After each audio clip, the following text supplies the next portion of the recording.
नमस्कार दोस्तों, स्वागत है आपका खबर इंडिया पे। हम बात करते हैं आज महाराष्ट्र की, जिस महाराष्ट्र में महाअघाड़ी सरकार पिछले कुछ सालों से जो है सत्ता में थी। जिस तरह से उन्होंने अपने सत्ता के मोह में अपने जो सिद्धांत थे, बाला साहब ठाकरे के हिंदुत्व के सिद्धांत थे, किस तरह से जो है उद्धव ठाकरे ने अपने पिताजी के सिद्धांतों को जो दरकिनार करके अपने कुर्सी के लिए, अपने निहित स्वार्थों के लिए वहाँ पे जो खिचड़ी सरकार जो बनाई और उसमें अपना पद बनाए रखने के लिए सारे के सारे सिद्धांतों को तिलांजलि दी। और हिंदुत्व की जो बात करने वाली शिवसेना थी उनको नज़रअंदाज किया। आज परिणाम ये हुआ कि तमाम जितने भी शिव सैनिक थे वो छटक गए, वो इतना अपमानित हुए। उस 2-2.5 सालों के अंदर में उनको बहुत ज़्यादा अपमानित महसूस करना पड़ा। और उन्होंने देखा कि हमारे जो मुखिया हैं वो किस तरह से जो है नेशनल कांग्रेस एनसीपी और कांग्रेस के दबाव में आकर के अपने सिद्धांतों को भूल चुके हैं। इसलिए वो उद्धव ठाकरे से जो है नाराज़ होकर के, अपने मुख्यमंत्री से नाराज़ होकर के निकल गए और एकनाथ शिंदे के फेवर में वो कम से कम जो है 40 विधायक जो अलग हो गए। और एकनाथ शिंदे का कहना है कि मेरे साथ जो है 46 विधायक जो है शिवसेना के हैं और 6 और जो अलग से जो निर्दलीय हैं उनका भी उनको समर्थन है। टोटल मिलाकर 46 विधायक उनके पास हैं और वो आज सरकार बनाने की कगार में हैं। वो अब भारतीय जनता पार्टी के साथ संपर्क में हैं और भारतीय जनता पार्टी और ये जो एकनाथ शिंदे के जो मिलजुल के जो सरकार बनेगी वो एक हिंदुत्ववादी सरकार वहाँ पे बनने जा रहे हैं। तो हमारे साथ जुड़ रहे हैं ये अतुल शर्मा जी, जो हमारे सहयोगी हैं और कंटेंट्स लिखते हैं, तमाम जो है राजनीतिक जो है विचारधारा के हैं। और ये जो अपना जो वहाँ पर जो समाचार लिखते हैं उसका ये बहुत बड़ा उनको अनुभव है। सर, आप किस तरह से देखते हैं आज? मैं ये देख रहा हूँ कि जब से महाराष्ट्र सरकार में विधानसभा में पल पल स्थिति बदल रही है, तो सुबह से और शाम तक बहुत कुछ बदल चुका है। सीएम उद्धव ठाकरे और शिंदे में सहमत का खेल चल रहा था, तो आखिरकार मुझे लग रहा है कि एकनाथ शिंदे कहीं ना कहीं एडवांटेज लेते हुए नज़र आ रहे हैं उद्धव ठाकरे से। और अभी सूत्रों से खबर आई है कि एनसीपी के अध्यक्ष शरद पवार उद्धव ठाकरे से मिले और उन्होंने सलाह दी कि आप एकनाथ शिंदे को मुख्यमंत्री बना दीजिए। तो अब ये देखना होगा कि उद्धव ठाकरे कितनी सलाह मानते हैं शरद पवार की। और इससे पहले फेसबुक लाइव पर 5 बजे आकर उद्धव ठाकरे ने कहा कि मैं इस्तीफ़ा देने के लिए तैयार हूँ। आप देखिए कि स्थिति कितनी क्रिटिकल हो चुकी है, कि कितनी सरकार के ऊपर आ गई है, कि मतलब कि सरकार कभी भी जा सकती है। तो मतलब फेसबुक लाइव आकर महाराष्ट्र के लोगों को बोलना कि मैं इस्तीफ़ा देने के लिए तैयार हूँ, कितना बड़ा बयान मान सकते हैं आप उसे। क्योंकि वो ये कह रहे हैं कि उन्होंने साथ में ये भी कहा कि शिव सैनिक मुझसे गद्दारी ना करें। अगर एकनाथ शिंदे मुझे आकर बोल दे कि मैं मतलब आप इस्तीफ़ा दे दीजिए तो मैं तैयार हूँ, लेकिन आपको आकर बोलना होगा। और साथ में ये भी खबर आ रही है कि वो मातोश्री में शिफ्ट होने वाले हैं। वो ये कह रहे हैं कि आगे का जो भी मैं काम सरकार चलाऊँगा मैं मातोश्री से चलाऊँगा। तो यहाँ पर कहीं ना कहीं परिस्थितियाँ काफ़ी बदलती नज़र आ रही हैं। अब एकनाथ शिंदे आकर गुवाहाटी से प्रेस ब्रीफिंग करने वाले थे, लेकिन अभी वो समय ले रहे हैं। शायद वो अपनी चाल को सोच रहे हैं, समझ रहे हैं कि अब क्या चलना है। सबसे बड़ी बात है कि अब एकनाथ शिंदे पर ही उन्होंने सारी जो कहते हैं शतरंज की चाल एकनाथ शिंदे को ऊपर ही डाल दी कि अब आपके पाले में गेंद है कि आप क्या चलते हैं और क्या कहते हैं। अब तो मोहन जी, अब ये देखना होगा कि अब क्या स्थितियाँ बदलती हैं।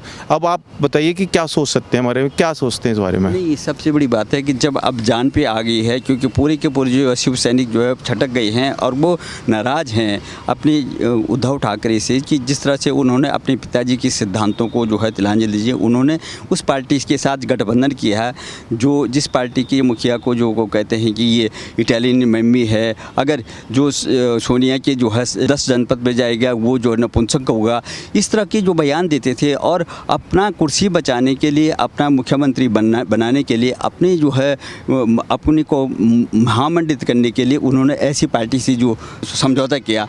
और आज जो है, और उसके आधार पर जो है जितने भी हिंदुत्व का जो वहाँ पे एजेंडा था उसको त्याग दिया था।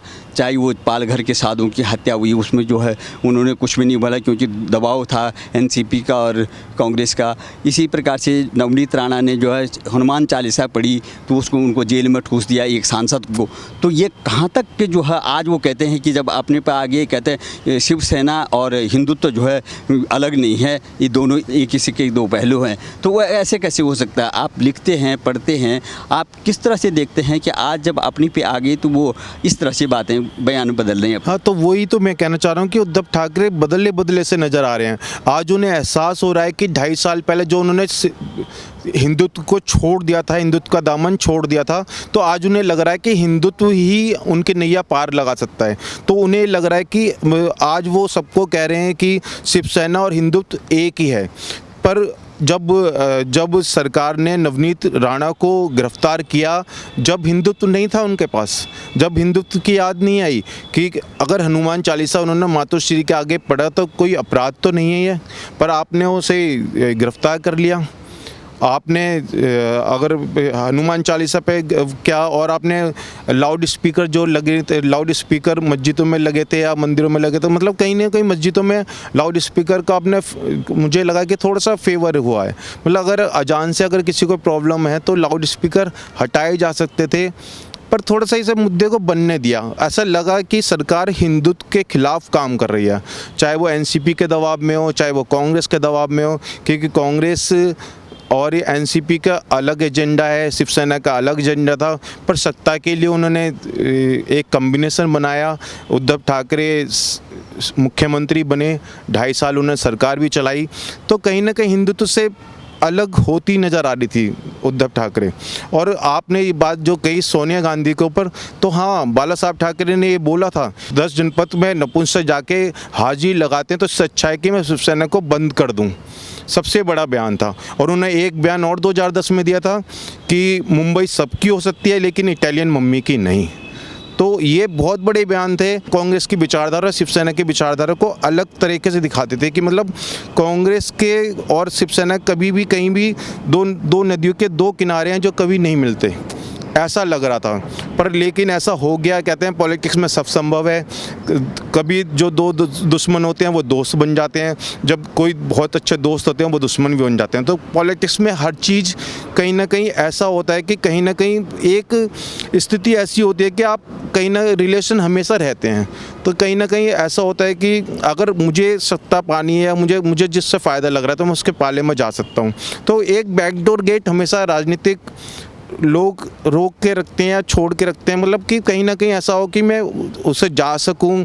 वही उद्धव ठाकरे ने किया। बाला साहब ठाकरे हालांकि कांग्रेस के विचारधारा से अलग इत्तेफाक रखते थे, पर उद्धव ठाकरे उसी सोनिया गांधी, उसी राहुल गांधी, वही शरद पवार जो उनके बहुत गुर विरोधी थे कि पिछले विधानसभा में या जब अलग अपोजिट लड़के आए थे फिर भी सरकार बनाई। तो ये मैं कहता हूँ एक सत्ता का लालच है। पर आज वही संजय राउत जो प्रवक्ता हैं शिवसेना के, वो ये कहते हैं कि संघर्ष जारी रहेगा, हम सत्ता के लिए काम नहीं करते, हम महाराष्ट्र के लोगों की सेवा के लिए काम करते हैं।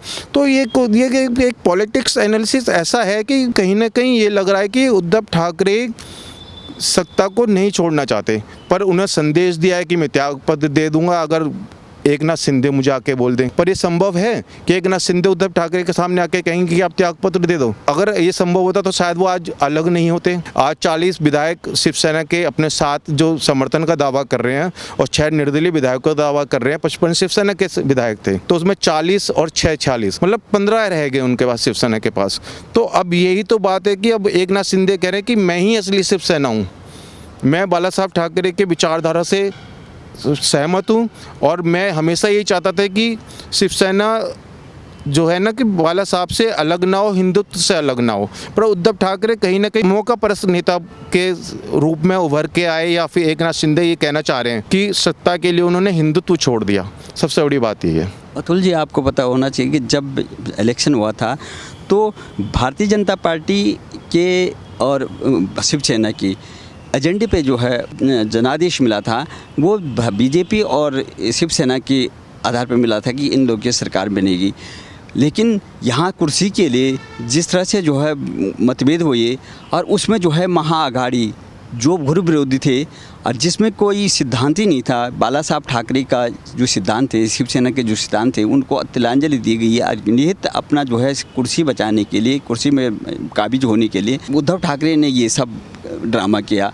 तो आज जो एकनाथ जो शिंदे हैं वो जो है छिटक गए हैं, क्योंकि घुटन महसूस हुई, क्योंकि वो सारे शिव सैनिक देख रहे थे कि एक से एक बढ़कर एक से जितने भी फैसले हो रहे हैं वो हिंदुत्व विरोधी हो रही हैं, जो पार्टी के विरोधी हो रहे हैं, जो उनके जो आदर्श है, जो उनके फाउंडर थे, उनके विरोध में जो है सारा का सारा जो माहौल जा रहा है, तब भी जो है उद्धव ठाकरे समझ नहीं पा रहे हैं। तो अब कहते हैं कि कांग्रेस के बड़े नेता कमलनाथ जी कह रहे हैं कि हमारा उद्धव ठाकरे के साथ जो हमारा साथ है, उधर शरद पवार कह रहे हैं कि हमारा साथ है। लेकिन ये तो बताते हैं कि इनके प्रकार ने जो सरकार बनी रही है महाराष्ट्र में, ये महाअघाड़ी सरकार, लेकिन शिव सैनिक तो छटक गए ना। तो उसमें कैसे संभव हो सकता है कि शिव सैनिक नाराज है ना, क्योंकि विचारधारा की जो है लड़ाई है सबसे बड़ी। मुझे भी ये लगता है विचारधारा की लड़ाई है, तो कहीं ना कहीं शिवसेना हिंदुत्व में फंस कर रह गई है। उद्धव ठाकरे हिंदुत्व से छिटक गए थे, एकनाथ शिंदे कहते हैं नहीं हिंदुत्व के साथ चलो, हिंदुत्व ही है जो हमें सरकार में लेकर आया था, हम हिंदुत्व के नाम पर ही जीते हैं। हम एक्चुअली वो ये कि हिंदू धर्म या हिंदू की जो हिंदू को समर्थन करती थी ये शिवसेना, तो आज बदली सी नज़र आ रही है। तो कहीं ना कहीं इसका खामियाजा भुगतना पड़ रहा है आज उद्धव ठाकरे को, कि जो एनसीपी और कांग्रेस से महाअघाड़ी सरकार बनाई। अगर बीजेपी के साथ रहते तो शायद ज़्यादा अच्छा चलता, पर वहाँ अभी दो ऐसा था कि फडणवीस खुद बनना चाहते थे मुख्यमंत्री, उद्धव ठाकरे खुद बनना चाहते थे, पर दो मुख्यमंत्री तो नहीं बन सकते, एक डिप्टी सीएम बनेगा या एक मुख्यमंत्री बनेगा, पर दोनों ही बराबर के नेता थे, बड़े स्तर के नेता हैं, शिवसेना अध्यक्ष रहे हैं ये, और वो महाराष्ट्र में बहुत बड़े नेता हैं, मतलब देवेंद्र फडणवीस। तो यहाँ पर एक अहंकार की लड़ाई थी कि सीएम कौन बनेगा, तो इसलिए इन्हें एनसीपी और कांग्रेस की तरफ जाना पड़ा। पर ये जो सिनारियो बन रहा है, अभी सबसे बड़ी बात यह है कि जो ये 46 विधायक हो रहे हैं इस समय, 46 विधायक एकनाथ शिंदे के साथ चले गए हैं, और अगर बीजेपी के 105 विधायक मिल जाते हैं और कुछ निर्दलीयों का भी होता तो मेरे ख्याल में 145 विधानसभा समर्थन हासिल विधायक को समर्थन करना ज़्यादा मुश्किल नहीं होगा, बहुत आराम से जुटा लेंगे। पर ये अब देखना पड़ेगा कि एकनाथ शिंदे कौन सी चाल चलते हैं, एकनाथ शिंदे क्या कहते हैं। कि अगर शरद पवार के हो सकता है शरद पवार की जो सलाह है वो उद्धव ठाकरे मान लें कि शिवसेना मुख्यमंत्री बना दें, कि एकनाथ शिंदे को बना दें और सरकार चलती रहे, पर ऐसा संभव होना दिख नहीं रहा कि संभव हो पाएगा, क्योंकि उद्धव ठाकरे बहुत बड़े नेता हैं, सीएम हैं, और कोई भी ऐसा नेता नहीं होता, कोई भी ऐसा व्यक्ति नहीं है जो थाली में सजाकर मुख्यमंत्री पद किसी और को दे दे। तो ये संभव बहुत मुश्किल लग रहा है। पर अभी एकनाथ शिंदे की बात है कि एकनाथ शिंदे अब क्या कहते हैं। सबसे बढ़िया वो प्रेस लाइव करने वाले थे पर अभी नहीं आए हैं, तो ये है कि वो राजनीति मंथन कर रहे हैं कि शरद पवार क्या कह रहे हैं और फिर उद्धव ठाकरे क्या कह रहे हैं और क्या बातें होती हैं। सबसे बड़ी बात है कि अभी इधर से कुछ वो चंद्रकांत पाटिल असम गए हैं, तो क्या बात करते हैं, 4 विधायकों को लेके गए हैं, क्या बातें होती हैं, उसके बाद सब जो अभी धुंधला सा नज़र आ रहा है वो सब साफ हो जाएगा कि कहाँ पर ये सरकार जा रही है, सरकार बनेगी या सरकार गिरेगी या ये सरकार रहेगी। और फिर ये है कि पर अभी जहाँ तक मुझे ऐसा लग रहा है कि बीजेपी और एकनाथ शिंदे की सरकार बनती नज़र आ रही है। अतुल जी, सबसे बड़ी बात है कि जो आज भावुकता से उन्होंने जो बयान दिया है कि मैं हिंदुत्व और शिवसेना एक ही सिक्के के दो पहलू हैं, हिंदुत्व और शिवसेना कोई अलग अलग नहीं है, हम हिंदुत्व की सिद्धांतों पे चलते हैं। लेकिन आज ये बात आज उनकी ये बात आ रही है लास्ट मोमेंट में जब कुर्सी जा रही है, लेकिन तब वो बात कहाँ थी कि जब पालघर में साधुओं का जो है अटैक हो रहा था, तब कोई FIR लॉन्च नहीं हुई ठीक से और ना उन पर केस चला। इधर से अगर हनुमान चालीस का पाठ हो रहा तो वहाँ वो हो रहा है। दूसरी तरफ की देखो कि कंगना रनावत ने अगर कुछ बोल दिया तो तुरंत से जो है उसी घर को जो है तहस डिसमिस कर दिया। तो जो भी अगर जो सनातन के प्रति कोई बोलता था तो उस पर एक्शन होता था और चादर चढ़ाते थे जो मज़ारों में जा कर के। तो वो बाला साहब ठाकरे के सिद्धांत और शिवसेना के सिद्धांत तब कहाँ चले गए जो आज वो भावुकता में बोल रहे हैं। मैं यही तो कहना चाह रहा हूँ कि हिंदुत्व से कहीं ना कहीं शिवसेना हट गई। वो एनसीपी का दबाव हो या कांग्रेस का दबाव हो, तो कहीं ना कहीं दबाव में काम कर रहे थे शिवसेना या उद्धव ठाकरे। तो ये मुझे लग रहा है कि ये जो दबाव था, ये दबाव के कारण ही एकनाथ शिंदे ने बगावत किया। तो ये बगावत जो किया वो यही सबसे बड़ा महत्वपूर्ण कारण है कि कहीं ना कहीं उन्हें घुटन सी महसूस होती है शिवसेना के अंदर कि कहीं ना हम अपनी विचारधारा से दूर हो गए हैं। हम अगले इलेक्शन में जाएंगे तो कैसे लड़ेंगे, हिंदुओं से कैसे, मतलब वोट बैंक, अगर वही वोट बैंक कट्टर हिंदू वाला वोट बैंक इनका है, पर अब वो कैसे जाएंगे, सबसे बड़ी बात है। क्योंकि सेकुलर वोट्स तो मेरे ख्याल में एनसीपी और कांग्रेस को पड़ते हैं, शिवसेना को उसे रेगुलराइज करने में थोड़ी दिक्कत होती। तो एकनाथ शिंदे समझ रहे हैं कि अगले चुनाव में हम कैसे लड़ेंगे, कैसे जीतेंगे। पर अब यही सिनारियो बन रहा है कि अब कैसे आपका काम करना है। वो एकनाथ शिंदे जब जो 46 विधायक लेके गए हैं, 40 शिवसेना के, तो संजय राउत आरोप लगा रहे कि भाजपा ने इनके विधायकों को अपहरण कर लिया, नितिन देशमुख वगैरह को नहीं मिलने दिया जा रहा। तो एक अपहरण का भी आरोप बीजेपी पे ही लगाया जा रहा है। हालांकि मेरा मानना है कि बीजेपी के साथ डायरेक्ट इंटरवीन नहीं हो सकता, पर हो सकता है बैकडोर से कुछ चल भी रहा हो। पर अभी बहुत कहना इतना आसान नहीं है। अभी रुकना होगा, मैं देखना होगा कि आगे क्या स्थिति होती है। हो सकता है 24 घंटे के अंदर ये स्थिति साफ हो जाए कि महाराष्ट्र सरकार गिरेगी या बचेगी। वो इस्तीफा देते हैं और फिर संजय राउत ने संकेत दिए हैं कि हो सकता है महाराष्ट्र विधानसभा को भंग कर दिया जाए। तो ये सब स्थिति है, उसे देखेंगे फिर बताएंगे आपको। तो अभी अतुल जी, जैसे अभी देख रहे हैं आप कि इतना जल्दी जो है डिसीजन ले लिया गया है कि मैं जो सीएम आवास को छोड़ करके मातोश्री से ही जो है सारा का संचालित करूँगा। जितने शिद्दत के साथ जो है संजय राउत जी अपनी बात रखते थे वो भी नज़र नहीं आ रहे हैं। तो आखिर में क्या लगता है आप? मुझे लग रहा है कहीं ना कहीं दबाव में है उद्धव ठाकरे। अब उद्धव ठाकरे को लग रहा है कि सरकार कभी भी जा सकती है, तो इसलिए उन्होंने एक इमोशनल अपील किया शिव सैनिकों से कि मेरे साथ गद्दारी ना करें, मैं बाला साहब ठाकरे का उत्तराधिकारी हूँ। तो सबसे बड़ी बात है कि बाला साहब ठाकरे के नाम पर इमोशनली ब्लैकमेल करना चाहते हैं कहीं ना कहीं शिव सैनिकों को अपनी भावुक अपील में कि कहीं ना कहीं वो चीज़, जो विधायक चले गए वो वापस आ जाएं। तो ये अभी बैकडोर चल रहा है, अभी देखना पड़ेगा कि कैसे क्या स्थिति बदलती है। 24 घंटे बहुत महत्वपूर्ण है मेरे हिसाब से महाराष्ट्र सरकार के लिए। यहाँ पे इससे पहले कई जो है मामले आए, केंद्र में जो है सीए का प्रकरण चला, तमाम जो है कई मूवमेंट आए जिसमें कि उनको कुछ बात रखनी थी, लेकिन वो कांग्रेस और एनसीपी के जो कठपुतली बने रहे, उन्होंने कहीं भी जो है कोई बयान नहीं दिया। चाहे वो दिल्ली का जो है शाहीन बाग का मामला हो, चाहे वो जनसंख्या नियंत्रण पे हो, हमेशा ट्यूनिंग जो है उनकी जो है ये कांग्रेस और एनसीपी पे रही। क्या लगता है आपको? मैं यही तो कह रहा हूँ कि दबाव में काम कर रही है। 2.5 साल से उद्धव ठाकरे दबाव में ही काम कर रहे थे। वो एकनाथ शिंदे को ये लग रहा था कि कहीं ना कहीं सीएम दबाव में है। अब देखिए, अब महाअघाड़ी सरकार है, अलायंस को साथ लेके चलना पड़ता है। आपको कुछ बलिदान भी देने पड़ेंगे, कुछ सैक्रिफाइसेस सबको करने पड़ते हैं। पर इन्होंने, मुझे लग रहा है कि इन्होंने सारा सैक्रिफाइस कर दिया, सारा बलिदान दे दिया, हिंदुत्व भी छोड़ दिया। जिस हिंदुत्व से शिवसेना खड़ी हुई थी, बाला साहब ठाकरे कहते थे मैं शेर हूँ, मैं महाराष्ट्र का शेर हूँ, मैं वो हिंदू हूँ जो हिंदू धर्म को कभी झुकने नहीं दूंगा। तो यहाँ पर कहीं ना कहीं उद्धव ठाकरे कहीं ना कहीं सॉफ्ट हिंदू की छवि बनती नज़र आ रही थी उनकी। वो लग रहा था कि शिवसेना जो पहले कट्टर हुआ करती थी हिंदुओं के नाम पे, मतलब हिंदू को साथ लेके चलती थी, हिंदुत्व की बात करती थी, वो कहीं ना कहीं सॉफ्ट नज़र आ रही थी। आप सीएए ले लो, आप शाहीन बाग ले लो, तो कहीं ना कहीं चुप्पी ऐसी उद्धव ठाकरे की थी, वो कहीं ना कहीं भारी पड़ रही थी शिवसेना के ऊपर ही। तो एकनाथ शिंदे इस बात को समझ रहे थे। अब देखना यह है कि अब क्या होता है। 24 घंटे बहुत ही अहम है महाराष्ट्र सरकार के लिए।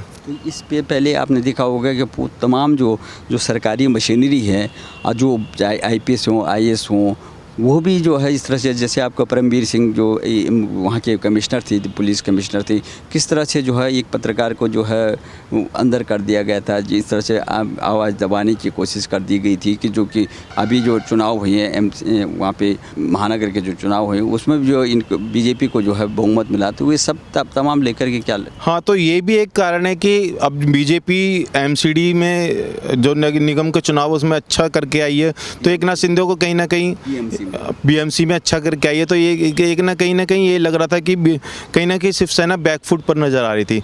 तो ये एक नाथ शिंदे को ये लग रहा था कि मतलब अगर ऐसे ही रहा तो शिवसेना एक दिन महाराष्ट्र में ख़त्म हो सकती है। तो ये जो ये हुआ है अभी, जो ये तो होना ही था कि जो ये समर्थन वापसी, या मतलब जो भी समर्थन वापसी नहीं कहूँगा, मतलब कहीं ना कहीं ये जो बगावती तेवर दिखा रहे हैं एक नाथ शिंदे, तो इसका एक बड़ा कारण ये भी हो सकता है। कांग्रेस के बड़े नेता छटपटा रहे हैं कि हम साथ में हैं। शरद पवार जो है बहुत बड़ी जो है भीष्म पितामह है ये इनके महाअघाड़ी के, तो वो भी कह रहे हैं हम भी पीछे से हैं। तो लेकिन एक नाथ शिंदे जो है पूरे के जो है शिवसैनिकों को लेकर अलग हो गए हैं। समझा पाएंगे या मना पाएंगे ये शिवसैनिक? शरद पवार ने तो आज बोला ही है उद्धव ठाकरे को कि आप एक नाथ शिंदे को ही मुख्यमंत्री बना दीजिए, पर ये संभव नहीं है, क्योंकि मैं ये कह रहा हूँ एक उद्धव ठाकरे का भी एक मान सम्मान है। वो ऐसे कोई भी नहीं होगा जो थाली में मुख्यमंत्री पद दे दे। अगर वो मुख्यमंत्री पद देते हैं तो उनका सम्मान का क्या होगा? इतने बड़े नेता हैं, उनकी भी एक आत्मसम्मान है, सेल्फ रिस्पेक्ट है, तो उसे बचा कर रखेंगे। और मुझे लग रहा है कि सरकार अब बहुत कम दिनों के मेहमान है, अब देखना होगा कि अब एक नाथ शिंदे क्या करते हैं। सबसे बड़ी बात। बहुत बहुत धन्यवाद अतुल जी, आपने बहुत सरल शब्दों में हमारे दर्शकों को बताया।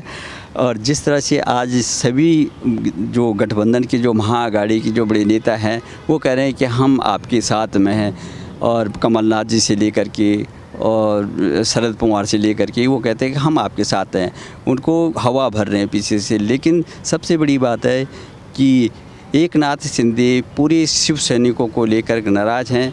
इसलिए नाराज़ हैं कि ये महाअघाड़ी सरकार पूरी की पूरी एनसीपी और कांग्रेस की जो है दबाव में आकर काम कर रही थी, और जो बाला साहब ठाकरे के जो सिद्धांत थे उनसे भटक गई है, इसलिए वो लोग अलग हो गए हैं। तो अब संभव नहीं है कि ये सब होगा। अब वहाँ पर जो है एक हिंदुत्ववादी जो है सरकार बनेगी, चाहे वो भारतीय जनता पार्टी को किस तरह से अब मनाते हैं, कौन मुख्यमंत्री बनता है, उसमें अब देखना है। तो आपने जिस तरह से हमारे दर्शकों को बताया, और जैसे आपका जो है अपना जो राइटिंग का मामला है, जिस तरह से जो आपने देखा, आप लिखते हैं, अनुभव के आधार पर हमारे दर्शकों को बताया और अपनी बात रखी। बहुत बहुत धन्यवाद आपका।